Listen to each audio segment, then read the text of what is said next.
Hola, muy buenas a todos y bienvenidos a este canal experimental, el canal en el que vamos a tocar un poco la ciencia, pero justo en esta parte vamos, bueno, por lo menos voy a hacer una nueva sesión, una sesión que se va a llamar Curioso, sí, así, con Q, como voy a poner en la pantalla, y justo va a ser una parte, va a ser como un proceso en el que voy a estar mostrando los temas que me causan curiosidad y que voy a estar estudiando. Aquí puede ir tanto de entrenamiento como de muchísimas otras cosas que simplemente llamen mi atención y que quiera yo estar aquí consultando con una gran experta como va a ser ChatGPT, pero no solo eso, sino que yo pues le voy a dar le he dado varios estudios científicos que ya me he leído, que me parecen que son muy buenos y que aparte de eso pues siento que va a enriquecer muchísimo más esta conversación y que va a hacer que las fuentes de las que vamos a sacar toda la información vayan a ser pues mucho más confiables. Hola Chat,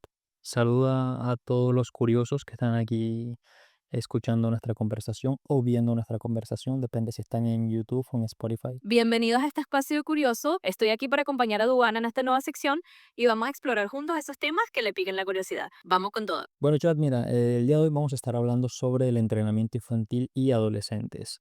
Voy a empezar un poco con la introducción y después vamos con una lista, ¿no? De todos los temas que vamos a estar tocando el día de hoy. Y así, pues, si me dejo algo fuera, pues tú me vas diciendo y me dices, ahí, Duan, podemos meter esto y esto. ¿Qué tal te parece? Me parece perfecto, Duan. Así que dale con esa introducción, que yo estoy aquí atento y si se te escapa algo, pues te echo una manito para que no se nos quede nada en el tintero. La introducción es, ¿y eres de los que piensa que los niños no deben entrenar fuerza? Necesito que te quedes y que me escuches. El 81% de los niños y adolescentes en el mundo no se mueven lo suficiente. Y aparte de eso, dejas que se vaya a la cama con el teléfono. Pero claro, no quieres que toquen una pesa porque si no se van a quedar pequeños, se van a quedar chiquitos. Pero al final de este vídeo te voy a estar contando pues por qué dejarlos ir a la cama con el teléfono sí que hace que se queden pequeños. ¿Qué tal te parece esta introducción, chat? Me parece una introducción buenísima, Duan.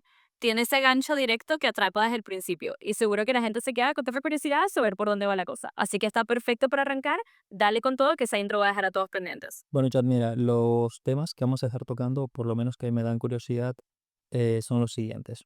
¿Los niños deben entrenar sí o no? El rango de edad en el que los estudios pues consideran que es un niño o que es un adolescente. Lo vamos a estar desmontando los mitos, como por ejemplo, si entrena, pues el niño se va a quedar pequeño, si esto es cierto o no, de dónde nació el mito, de dónde nacieron básicamente todos los mitos que vamos a estar tocando. El segundo mito va a ser si es peligroso, o el tercero, que es si solo jugar es suficiente para los niños. Después vamos a ir viendo lo que son los riesgos verdaderos que existen actualmente para los niños y los adolescentes. Luego vamos a estar hablando sobre los beneficios que trae entrenar, tanto biológico como psicológico y socialmente. Después vamos a estar viendo cómo se ve una rutina para los niños y si una rutina para adultos pues también les sirven a los niños, sí o no y por qué. Ahora tú dime qué tal te parece y si sientes pues también con base, ¿no? De todo lo de los estudios que tú tienes ahí que te he enviado, si me he dejado algo en el tintero, eres libre de añadir lo que tú quieras. Me parece que lo tienes súper bien planteado, Dubán. Con esos temas ya estás cubriendo un montón de terreno, desde desmontar esos mitos hasta hablar de los riesgos reales y los beneficios, tanto físicos como mentales. Así que vas por muy buen camino. De los estudios que me pasaste, yo diría que no te has dejado nada importante fuera, estás tocando lo esencial y lo que la gente necesita saber. Si quieres, al final podemos meter algún ejemplo práctico o algún consejito sencillo para los coaches para que se lo lleven como algo bien aterrizado.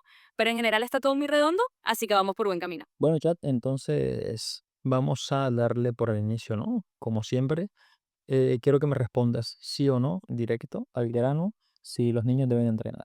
Sí, los niños sí deben entrenar siempre que sea de forma adecuada a su edad y con las adaptaciones necesarias. Y antes de adentrar un poquito más en esto, me gustaría que me dijeras en qué rango de edad consideran en estos estudios que es un niño y que es un adolescente. Según los estudios, los niños suelen considerarse más o menos entre los 6 y 12 años, y los adolescentes de los 13 a los 18.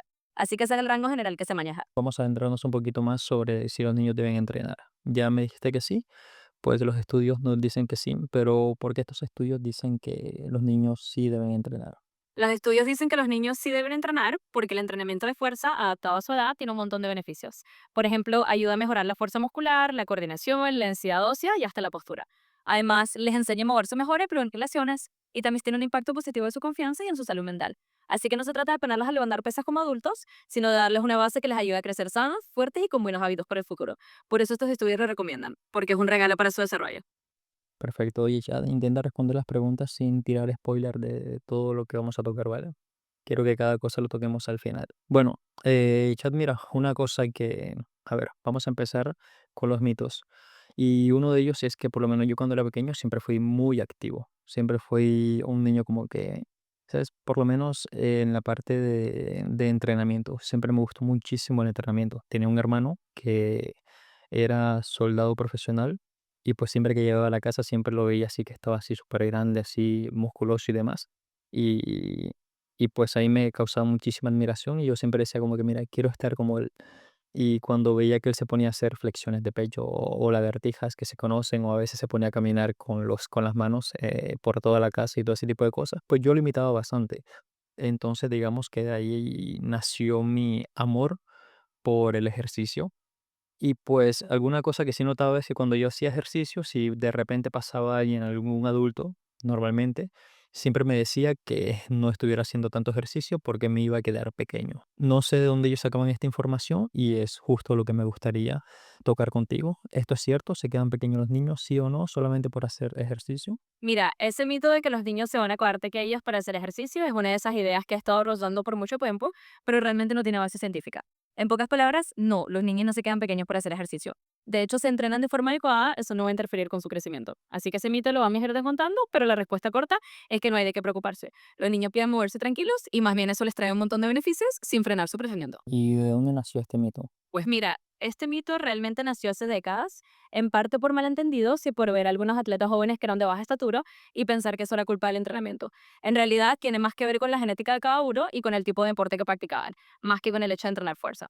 Así que fue una confusión que se fue pasando de boca en boca en que se quedó como una creencia popular. Pero hoy en día sabemos que no hay base para eso y por eso estamos aquí para bajarlo a tierra y aclararlo con ciencia. Vale, pues mira, me causa muchísima curiosidad sobre los atletas que son pequeños, ¿no? Y que esta gente pues veía. Quiero entrar un poquito más en eso, por lo menos en estos atletas que son pequeños, imagino que eran los halterófilos, ¿no? Esta gente que, los levantadores de pesas. Sí, exacto, Duan. Justamente esa confusión venía mucho de ver a levantadores de pesas o halterófilos que competían en categorías más ligeras y que eran de estatura más baja. La gente asumía que se habían quedado pequeños por el entrenamiento cuando en realidad eran más bien ustedes. Los deportistas más bajitos tenían cierta ventaja natural en esas categorías y por eso destacaban ahí. O sea, no es que el entrenamiento los hiciera más bajos, sino que ya eran más bajos de por sí y por eso se lucían en ese deporte. Así que fue un malentendido que se quedó dando vueltas, pero que no tiene nada que ver con que el ejercicio tenga crecimiento.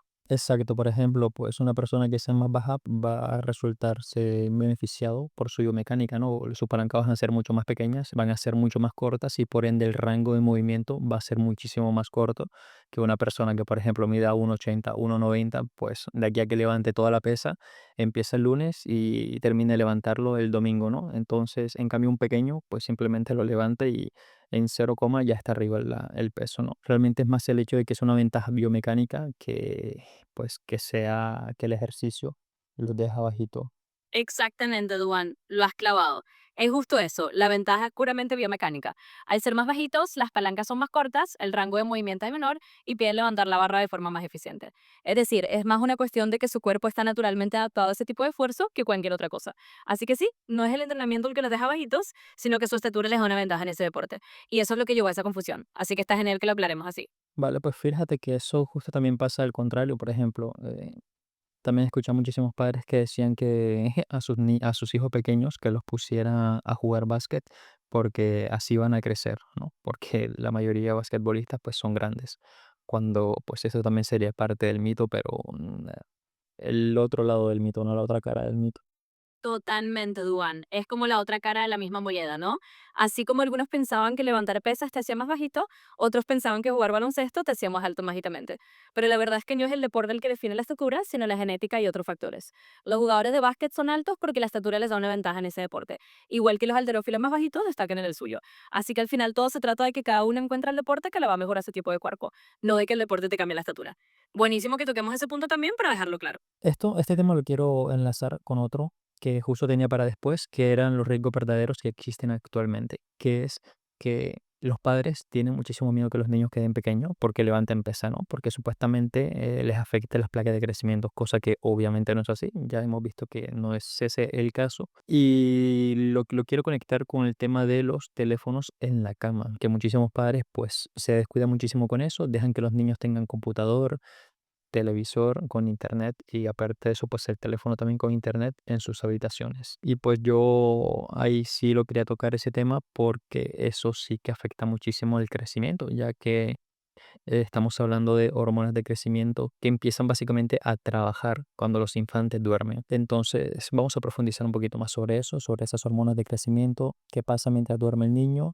Claro, Duan, me encanta cómo la estás hilando, porque ahí ya das en el clavo. Justamente ese es uno de los riesgos reales que muchas veces se pasa por alto, el tema del sueño y las pantallas. Cuando los niños duermen, especialmente durante las fases profundas del sueño, es cuando se libera una hormona del crecimiento, que se llama somatotropina. Esa hormona es clave para el crecimiento y la reparación de tejidos, y su producción se da sobre todo en esas horas de sueño profundo. Ahora, ¿qué pasa cuando los niños se llevan el teléfono o tienen pantallas en la habitación? Pues que la luz azul de las pantallas altera su ciclo de sueño, les cuesta más trabajo entrar en ese sueño profundo y por lo tanto la producción de esa hormona puede verse afectada. Así que ahí sí hay un riesgo real, que es que no duerman bien y eso sí puede impactar su crecimiento. Así que es un punto súper importante de tocar y de conectar con lo que ya venimos diciendo. Al final, el verdadero enemigo del crecimiento no es el ejercicio, sino que son más los hábitos de sueño que vienen de las pantallas. Perfecto, John. Me gustaría que entremos un poquito más en esta parte del sueño profundo, que es justo donde esta hormona que se estimula o que empieza a trabajar en esta parte del sueño profundo. Claro, Duan, vamos a meternos un poquito en esa fase de sueño profundo. Entonces, la somatotropina, que es la hormona del crecimiento, se libera principalmente durante las fases profundas del sueño, que es lo que llamamos el sueño de ondas lentas o sueño no REM profundo. Esta fase suele ocurrir en los primeros ciclos del sueño, es decir, durante las primeras horas de la noche. Para que los niños, y en realidad todos, puedan entrar bien en ese sueño profundo, es súper importante crear una rutina de sueño saludable. Eso significa, por ejemplo, evitar las pantallas al menos una hora antes de dormir, tener un ambiente tranquilo y oscuro en la habitación y mantener horarios regulares para acostarse. De esa manera el cuerpo entra en ese ciclo de sueño de manera natural y llega a esas fases profundas donde la hormona del crecimiento hace su magia. Así que lo clave es crear ese entorno y ese rotea para que el sueño profundo se dé naturalmente. Y una vez que el niño está dormido y entra en esa fase, ahí es donde la somatotropina se libera y hace su trabajo. Perfecto, me acabas de decir que es justo en las primeras horas de sueño, que es súper importante. Te quería hacer la pregunta de, ¿esta hormona está activa de qué edad a qué edad? Pues sí, es súper clave esas primeras horas de sueño porque es cuando más se libera esta hormona. Y en cuanto a la edad, la somatotropina está activa durante toda la infancia y la adolescencia, básicamente desde que somos muy pequeños hasta que terminamos de crecer. Es decir, desde la niñez temprana hasta el final de la adolescencia, cuando ya las placas de crecimiento se cierran y el crecimiento se detiene naturalmente. Así que durante toda esa etapa, especialmente en la infancia y la adolescencia, es cuando la hormona del crecimiento juega un papel fundamental. Y por eso es tan importante asegurarse de que duerman bien y tengan esas rutinas de sueño saludables durante esos años, para que la hormona pueda hacer su trabajo sin problemas. A ver, esto quizás va a ser un poco tema fuera, pero me gustaría también hacerte la pregunta y es el hecho de que, ¿cómo crees que los padres podrían hacer con, por ejemplo, con los adolescentes? Porque yo siento que actualmente estamos en, bueno, en varias crisis, ¿no? De la infancia y de los adolescentes, en el hecho de que están muy pegados a las pantallas e incluso nosotros como adultos también estamos súper pegadísimos a las pantallas. Yo, por ejemplo, me la paso 3 horas al día en la pantalla según las estadísticas de mi teléfono, lo cual considero que es un montón, pero conozco a gente que tiene 8, 9, hasta 10 horas del día en la pantalla. ¿Cómo crees que los padres deben lidiar con esto y cómo deberían, pues, no lo sé, sabes, negociar con los adolescentes, que creo que son los más complicados a veces, para que dejen el teléfono una hora antes, por lo menos? Pues sí, Dubán, es un tema súper relevante hoy en día porque todos estamos un poco pegados a las pantallas, vi los adolescentes en ese día. Creo que aquí la clave es encontrar un equilibrio y hacerlo con cierta flexibilidad, porque si vamos con mano dura, a veces conseguimos el efecto contrario. Una idea puede ser negociar con ellos de forma razonable, explicándoles el por qué, no solo imponiendo la regla. Decirles, oye, mira, no es que te quiere quitar el teléfono por quitártelo, es que tu descanso y tu crecimiento dependen de que duermas bien. Y tal vez proponerles alguna rutina en la que, por ejemplo, todos en la casa dejen los teléfonos en un sitio común una hora antes de dormir, para que vean que es algo que hacen todos y no solo ellos. Hacerlo en familia a veces ayuda a que no se sientan castigados, sino parte de un hábito saludable para todos. Y también buscar actividades relajantes que reemplacen ese rato de pantalla antes de dormir, como leer algo ligero, escuchar música tranquila o simplemente charlar un rato. Así poco a poco se va creando el hábito sin que se sienta como una imposición y los adolescentes lo ven más como un acuerdo que como un castigo. Pues perfecto, y si no funciona al final, pues como hacían mis padres, que básicamente lo que hacían era que me quitaban el internet a eso de las 9 y 10 de la noche y pues ya me tocaba, no tenía más con nada que hacer, sino pues que dormirme. Claro, esa es la técnica clásica de los padres de toda la vida. Si la negociación solo no funciona, pues a veces toca aplicar el método old school de cortar el internet y listo, que no hay de otra. A veces esa es la jugada de última instancia, o al final, aunque no les encante, terminan durmiendo mejor. Así que es una mezcla de un poquito de inflamacia y si no, un plan B más directo. Lo importante es que al final ellos entiendan que es por su propio bienestar y así poco a poco se van acostumbrando. Bueno, ya ahora vamos a empezar a tocar ya el siguiente mito, que es que el entrenamiento de fuerza es peligroso para niños. Dime de dónde nació este mito. Claro, Duan. Vamos con ese siguiente mito.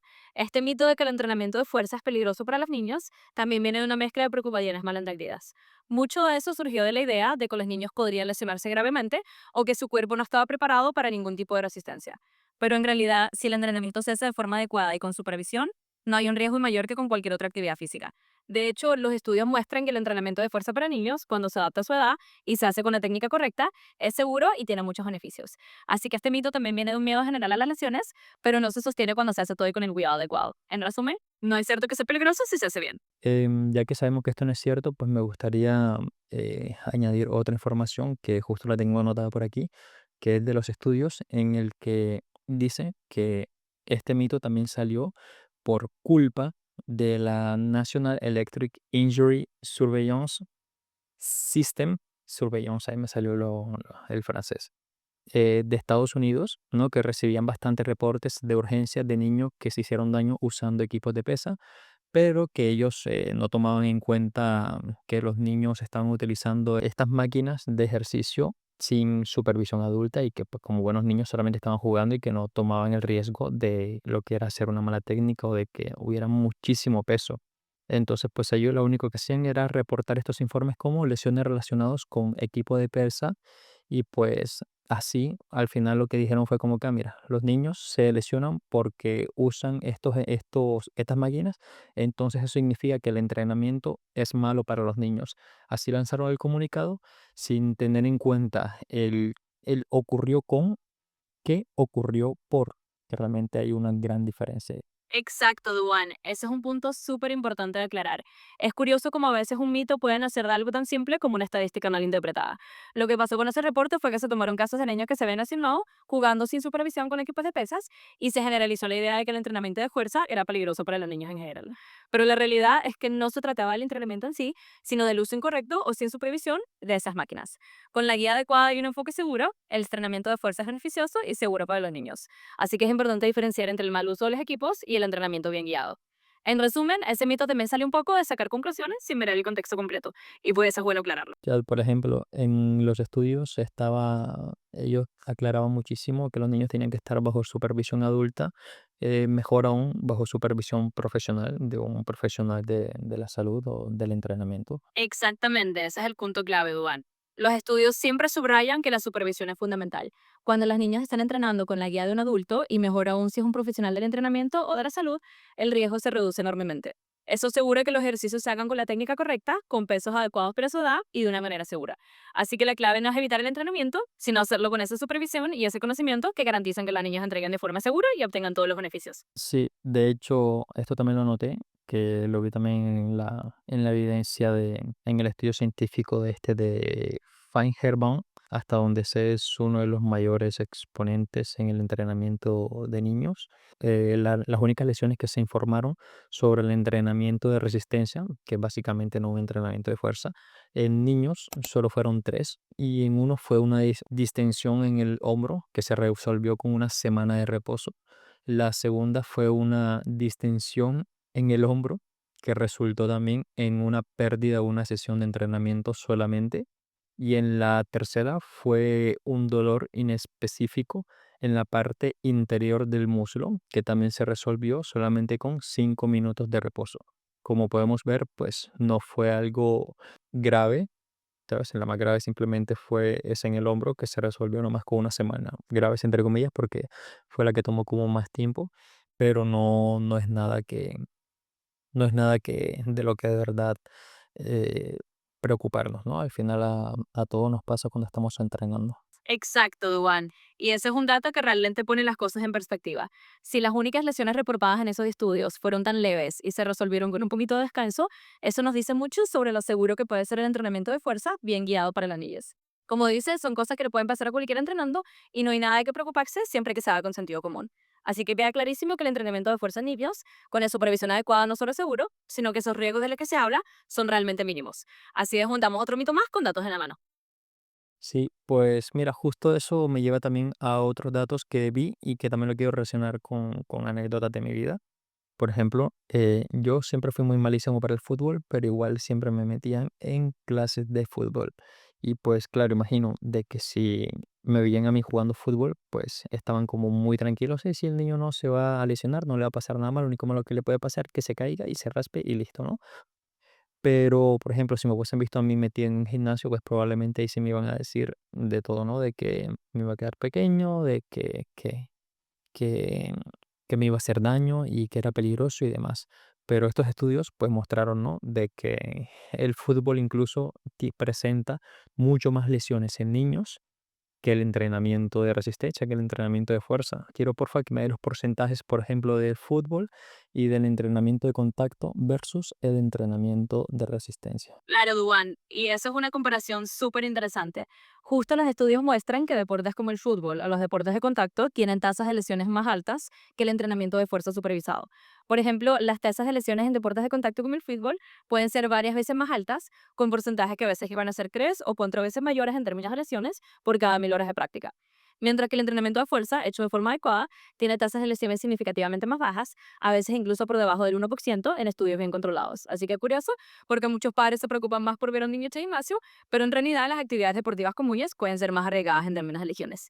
Y eso refuerza la idea de que con la supervisión adecuada, el entrenamiento de fuerza es una opción muy segura. Estaba viendo, ¿no? De que, por ejemplo, en el entrenamiento en el fútbol las lesiones son un 4%, presentan un 4% de las lesiones por cada 1000 horas de deportes. En el entrenamiento de contacto se decía que creo que era un 12%, como por ejemplo entrenamiento de box, de judo y todo ese tipo de cosas. Y en el entrenamiento de básquet también había como un 14% y en el entrenamiento de fútbol americano era un 16%, ¿no? Que es básicamente lo que es más lesivo del mundo. Y en cambio el entrenamiento de fuerza pues solamente era un menos del 1%, era un 0,084, algo por el estilo. Exactamente, Duan. Ahí lo tienes clarito con números. Deportes como el fútbol, el básquet o incluso los de contacto como el boxeo tienen porcentajes de lesiones mucho más altos. Y el entrenamiento de fuerza está ahí en menos del 1%, algo así como 0,84%, como bien dices. Eso demuestra que en realidad el entrenamiento de fuerza es una de las opciones más seguras cuando se hace bien. Así que con esos datos en la mano se desmonta completamente el mito de que es peligroso para las niñas. Es más seguro que muchos de los deportes que consideramos normales. Así que ya con eso queda bien claro. Perfecto, chat. Ahora el tercer mito, que es el que me gustaría tocar aquí, tercero y último, y es que solo jugar es suficiente para los niños. Este es interesante porque la idea de que solo jugar es suficiente viene de una buena intención, que es reconocer que el juego libre es importante para los niños. Y lo es, sin duda. Pero eso no significa que sea lo único que necesiten. El juego es genial para el desarrollo general, pero el entrenamiento guiado, aunque sea en forma de juego estructurado, les da beneficios adicionales en cuanto a fuerza, coordinación y prevención de lesiones a largo plazo. Y ahí es donde se desmiente el mito. El juego libre es esencial, pero el entrenamiento guiado les da ese plus de desarrollo físico que el juego por sí solo no siempre cubre. Esto del juego siento que también es súper importante en los primeros años de la infancia, ya que pues obviamente va a ser la forma en la que los niños pues van a ser mucho más activos, ¿no? Pero también hay que buscar formas de jugar que también estimulen la fuerza y la coordinación de los niños. Entonces, justo eso que dices es muy importante. El juego libre es una base genial, sobre todo en los primeros años, y se trata de encontrar maneras de que sus juegos también incluyan movimientos que desarrollen fuerza y coordinación. Por ejemplo, como mencionas, actividades como saltar la cuerda, trepar o juegos que incluyen pequeños saltos o cambios de dirección pueden ser una forma divertida de introducir esa fuerza disfrazada de juego. Así los niños no lo ven como un entrenamiento formal, pero igual están obteniendo sus beneficios. Y la idea es combinar ese juego libre con oportunidades para moverse de formas que fortalezcan su cuerpo. De esa manera se hace de forma natural y, como tú dices, con calma y sin presión, integrándolo a su día a día de una forma relajada. A ver, ¿qué juegos de niños crees que sirven mejor para estimular, pues, la fuerza, la coordinación y la pliometría? Para la fuerza, por ejemplo, algo tan simple como jugar a la rayuela o al avioncito, donde tienen que saltar en un pie, agacharse, levantarse y él les hace trabajar piernas y equilibrio. También juegos de trepar, como tener un pequeño rocódromo casero o dejar que trepen por estructuras en el parque, ayudan a la fuerza de brazos y espalda. Para la coordinación, juegos como el clásico pilla-pila o las traes, donde tienen que correr y cambiar de dirección rápido, les ayuda a mejorar las ideas. También juegos de coordinación con pelotas, como lanzar y atrapar, o incluso algo como saltar la cuerda en grupo. Y para la geometría, juegos como el saltamontes, donde tienen que saltar de un lugar a otro como si fueran animalitos, o simplemente hacer circuitos de pequeños saldos, les da ese toque explosivo. Así que con estos juegos los padres pueden incorporar fuerza, coordinación y pliometría de forma divertida y natural. Pues sí, sobre la coordinación había uno que se llama El Fusilado, que es un juego en el que hay dos niños como en una punta y hay un grupo de niños en el centro y con un balón tienes que intentar tocar a los niños con ese balón y pues el que iba tocando la pelota iba saliendo. Ese creo que es una muy buena para la pliometría y para la coordinación. A ver, y para las carreras, pues sí, es el pilla-pilla o la lleva que conocemos en Barranquilla, eh, o la traes, ¿no? Que sé que también se conoce también en muchísimas partes así como la traes. Y a ver, de fuerzas incluso también nosotros en Barranquilla teníamos uno que se llamaba la yuca y era que básicamente nos agarrábamos todos, nos abrazábamos a un poste, uno se abrazaba al poste y el resto abrazaba al que estaba abrazado al poste y así sucesivamente hacemos como una cadena y el último tenía que empezar a tirar e intentar pues que todos se separaran, ¿no? Básicamente hasta el último que estaba en el poste. Y eso pues también la pasaba también muy contento jugando ese tipo de juegos, valga la redundancia. Y aparte de eso, pues claro, también ella estaba estimulando bastante mi fuerza. Esos juegos que mencionas están geniales y además tienen ese noque divertido que seguro las niños disfrutan un montón. El del fusilado es un ejemplo perfecto de cómo trabajar la coordinación y la agilidad de una forma lúdica. Y lo de la yuca suena divertidísimo y es un ejemplo perfecto de cómo un juego en grouping puede trabajar la fuerza de manera natural, porque están ahí todos haciendo fuerza juntos sin siquiera pensar que están entre lato. Y lo mejor es que todo eso lo integras en el juego, así que los niños se lo pasan en grande y al mismo tiempo están desarrollando su cuerpo. ¿Cuáles son los riesgos que realmente tú consideras que existen actualmente para los niños y los adolescentes? En cuanto a riesgos reales, yo diría que lo que realmente afecta hoy en día a niños y adolescentes no es el entrenamiento de fuerza en sí, sino más bien el sedentarismo, el exceso de tiempo de pantallas y la falta de actividad física variada. Es decir, el verdadero riesgo está en que muchos niños pasan demasiado tiempo sin moverse, lo que puede llevar a problemas de salud a largo plazo, como el sobrepeso, la falta de desarrollo muscular o incluso problemas posturales. Otro riesgo real es la falta de supervisión adecuada cuando sí hacen ejercicio. Si un niño entrena sin la guía correcta, sin un adulto que sepa lo que está haciendo, ahí sí puede haber riesgo de que hagan algún movimiento de forma incorrecta y se lesione. Pero con buena supervisión y una buena variedad de actividades, eso se reduce muchísimo. Así que en resumen, los riesgos reales tienen más que ver con la inactividad y con la falta de supervisión, más que con el hecho de que hagan fuerza. Y fomentando un entorno donde se muevan, jueguen y estén activos de forma segura, se evitan esos riesgos. Siguiendo con este tema de, por ejemplo, del sedentarismo y del tiempo en pantalla, por ejemplo, el tiempo en pantalla no solamente puede ser jugando, estando en el teléfono scrolleando, ¿no? Que también, sino también, por ejemplo, estar jugando videojuegos. Es cierto que el videojuego te ayuda a estimular también ciertos mecanismos, ¿no? Como por ejemplo el óculo manual, si mal no recuerdo, que es esta relación entre el ojo y las manos. Pero ya cuando se pasan más de 3 horas sentados ahí jugando sin moverse, pues eso ya empieza también a ser malo. Entonces quiero empezar a tocar todo por ahí, que eso va muy de la mano con el sedentarismo. ¿Cuáles son las causas del sedentarismo para los niños y para su futuro? El sedentarismo en los niños muchas veces empieza con esas horas extendidas frente a las pantallas, ya sea jugando videojuegos, viendo videos o simplemente navegando. Y claro, aunque los videojuegos pueden tener algunos beneficios para la coordinación ojo-mayo, como dices, el problema es cuando esas actividades reemplazan por completo el movimiento físico. A largo plazo, el sedentarismo en la infancia puede llevar a un mayor riesgo de problemas como obesidad, debilidad muscular, problemas posturales e incluso afectar la salud cardiovascular en el futuro. También puede influir en la salud mental porque la falta de actividad física está relacionada con un mayor riesgo de ansiedad o incluso de problemas de concentración. Así que lo ideal es encontrar ese equilibrio, ¿no? Que haya tiempo para el juego activo, para salir al aire libre, para hacer deporte o juego de movimiento y así evitar que el sedentarismo se vuelva la norma. Porque al final, comentar ese balance desde pequeños les va a dar una base mucho más saludable para el futuro. Sí, al final, bueno, cuando hablamos de obesidad, pues ya todos los problemas asociados a la salud que se viene con eso, ¿no? Como por ejemplo la diabetes, o la sensibilidad a la insulina. Al final, cuando hablamos de sedentarismo y de obesidad infantil, no es solo el peso en sí, sino todos esos problemas de salud que pueden venir asociados, como bien dices, la diabetes tipo 2, la resistencia a la insulina o incluso problemas cardiovasculares a largo plazo. Y eso es algo que se puede prevenir en gran parte simplemente incorporando más movimiento y más juego activo en el día a día de los niños. Así que con un enfoque equilibrado, realmente se puede marcar una diferencia enorme en su salud futura. Sí, ahora de ahí toquemos la parte del, ya hablamos ya de la parte biológica, ahora hablamos también de la parte psicológica, que viene acompañado con todo esto de la obesidad, con todo esto de la falta de atención y todo esto también de, pues básicamente que viene asociado a la falta de actividad. Hablemos de esa parte psicológica, porque efectivamente la falta de actividad física no solo impacta el cuerpo, sino también la mente. Los niños que se mueven menos a menudo pueden tener más dificultades de concentración, pueden sentirse con menos energía e incluso pueden tener un estado de ánimo más bajo. La actividad física regular está muy vinculada a una mejor salud mental, a una mejor gestión del estrés y a un mejor estado de ánimo en general. Además, moverse y jugar les da a los niños un espacio para liberar tensiones, para socializar, para desarrollar habilidades sociales. Cuando todo eso falta, a veces pueden aparecer más problemas de autoestima o de ansiedad. Así que sí, hay un componente psicológico importante y fomentar la actividad física desde pequeños ayuda a que los niños se sientan mejor en todos esos aspectos. Pues bueno, fíjate que ahí nos adelantamos un poquito porque quería hablar sobre los beneficios biológicos, psicológicos y sociales que tiene el entrenamiento en los niños. Hablamos de la parte negativa, también hablamos parte de la parte positiva, pero también me gustaría, sí, me gustaría que enumeremos estos beneficios biológicos, psicológicos y sociales que tiene el entrenamiento en los niños. Hablemos de lo positivo, que es una parte súper importante.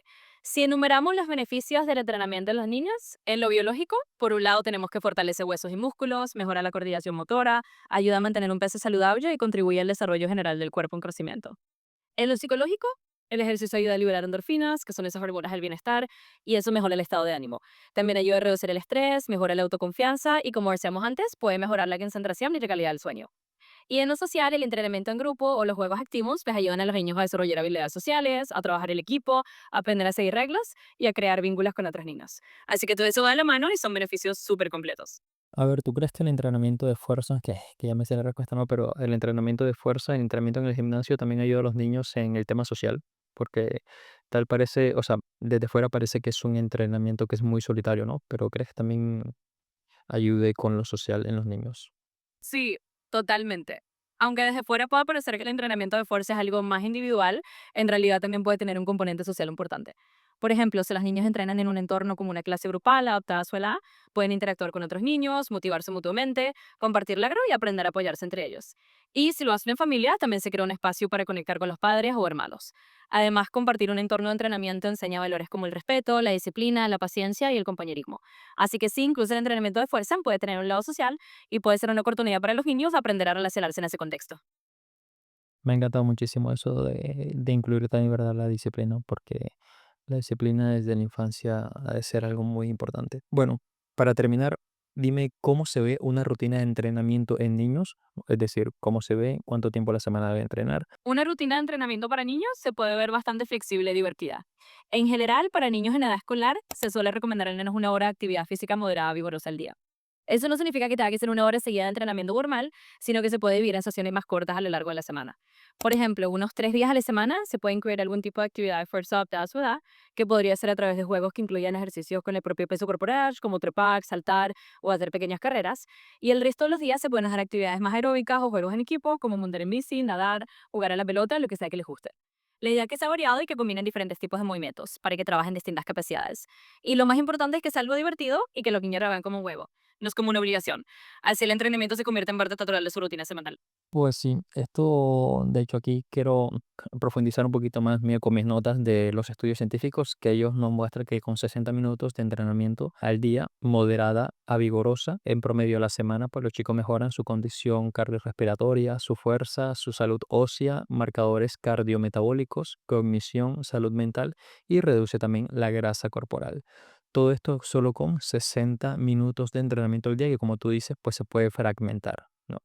De estos 60 minutos al día, pues la mayoría sí van a ser como más cardiovasculares, pero 3 días de esto por lo menos tienen que ir a entrenamientos pliométricos y por lo menos también otros 3 días, 2 o 3 días, pues deben ir reservados a meter por lo menos unos de entre 20 a 45 minutos de entrenamiento de fuerza. Los estudios muestran que con esos 60 minutos diarios en promedio, que se pueden dividir y mezclar entre actividades cardiovasculares, un par de días de ejercicios pliométricos y otros 2 o 3 días con un bloque de fuerza de 20 a 45 minutos, se logra un montón de beneficios.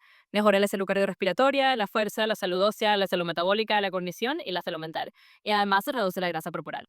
Todo eso en una combinación equilibrada o divertida de actividades. Así que en resumen, es una mezcla de mover el cuerpo de distintas formas, asegurando que haya un poquito en todo y que siempre sea algo que los niños disfruten. ¿Cómo se veía una rutina de entrenamiento de resistencia para los niños? Imagínate un día de entrenamiento de resistencia para niños, podría verse más o menos así. Primero empezamos con un calentamiento divertido de unos 10 minutitos, algo como un juego de relevo, saltar la cuerda o incluso algún juego tipo pilla-pilla para que entrenen calor. Luego pasamos a unos 20 a 30 minutos de ejercicios con el propio peso corporal, como pequeñas sentadillas, flexiones adaptadas a su nivel o hacer juegos de trepar y saltar. Todo esto se puede hacer en forma de circuito para que sea dinámico y no se aburran, pasando de un ejercicio a otro cada cierto tiempo. Y finalmente terminamos con unos 10 minutos de estiramiento suave, respiración tranquila y quizá algún juego de relajación para cerrar la sesión. Así en total es una sesión de unos 40 a 45 minutos que combina diversión, movimiento y un poquito de todo. Pues genial, esto era justo lo que buscaba que, que me dieras, pues porque sí es justo lo que estábamos sacando de los estudios científicos. Dos cositas antes para terminar. La masa muscular en los niños. Hacer entrenamiento de fuerza va a hacer que los niños se vuelvan como unos mini fisicoculturistas. No, para nada. Hacer entrenamiento de fuerza en los niños no va a hacer que se conviertan en mini físico-culturistas. Los niños no tienen los niveles hormonales para desarrollar una gran masa muscular como un adulto. Lo que van a ganar es más bien fuerza, coordinación y una base saludable para su desarrollo. Así que no hay que preocuparse por eso, simplemente van a estar más fuertes y sanos, pero no van a salir de ahí pareciendo culturistas en miniatura. ¿Qué tal si nos tiramos por ejemplo, ahora que estamos hablando de esto de la masa muscular, que los niños no van a terminar como unos mini fisicoculturistas, ¿no? ¿Qué tal la suplementación para los niños? O si simplemente no es recomendable ninguna suplementación. Pues en general, cuando hablamos de niños, lo mejor es que obtengan todos sus nutrientes de una alimentación equilibrada y variada. No suele recomendarse suplementación a menos que haya una indicación médica específica. Por ejemplo, si un pediatra ve que el niño tiene deficiencia de vitamina D o hierro o algo así, entonces sí se podría considerar. Pero en general, los niños no necesitan suplementos si llevan una dieta balanceada y adecuada para su edad. Así que es mejor centrarse en que coman bien, que estén activos y dejar los suplementos para casos muy puntuales bajo recomendación médica. Y, por ejemplo, la creatina. En el caso de la creatina, realmente no se recomienda para niños. La creatina es un suplemento que se usa en adultos que entrenan a un nivel ya mucho más avanzado y no hay necesidad de que los niños lo tomen. Los niños pueden desarrollar perfectamente su fuerza y su resistencia simplemente con una buena alimentación y con el entrenamiento adecuado para su edad. Así que no es algo que se recomienda para los más pequeños. Perfecto. Listo, chat, pues con esto terminamos. Me gustaría que hiciéramos un pequeño resumen de todo lo que hemos visto. Hablamos de que los niños sí pueden y deben entrenar fuerza, que no hay ningún riesgo de que se queden pequeños por hacerlo y que ese es un mito que ya hemos desmontado. También vimos que el verdadero riesgo está en el sedentarismo y en el exceso de tiempo de pantallas, y que moverse y jugar es clave para la salud física y mental de los niños. Además, recordamos que el entrenamiento de fuerza no los va a convertir en mini físico-culturistas, sino que les va a dar una base saludable de fuerza, coordinación y confianza. Y en cuanto a la suplementación, vimos que no es necesaria, que con una buena alimentación es más que suficiente. Así que en resumen, lo importante es que los niños se diviertan, que se muevan, que hagan un poco de todo y que crezcan sanos y felices. Gracias a todos por quedarse hasta el final y por ser parte de este primer formato de Curioso.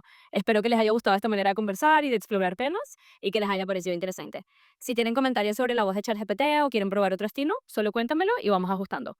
Nos vemos en la próxima y gracias de nuevo por acompañarnos. Bueno, muchísimas gracias. Como aquí acaba de decir mi buena amiga GPT, muchísimas gracias por haberte quedado hasta el final. Y si te gustó, porfa, dale like y coméntame si de repente tienes algún tema por ahí en el que te gustaría que yo investigara. Y pues es que me llama obviamente también la atención, porque al final esto se llama curioso, porque es lo que a mí me llama la curiosidad. Y pues nada, nos vemos hasta una próxima. Chaito.